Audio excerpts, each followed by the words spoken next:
तेल टाकला, कढीपत्ता टाकला, लसूण टाकला, टमाटर टाकले, मस्त फ्राय करून घ्यायचं आहे. आता आपण त्याच्यामध्ये टाकणार आहोत मसाल्यामध्ये आहे हळद, मीठ, मसाला. आता टाकणार मच्छीचं नाव आहे ढोमी. थोडंसं वाफवून घ्यायचं आहे. त्यात एक अर्धा ग्लास पाणी वगैरे आहे.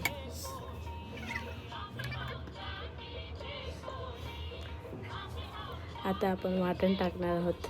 वाटणामध्ये घेतल्या मिरची, कोथिंबीर, लसूण, अद्रक, कांदा, टमाटर. ते वाटून झालं की आपण वाटण टाकलं आहे.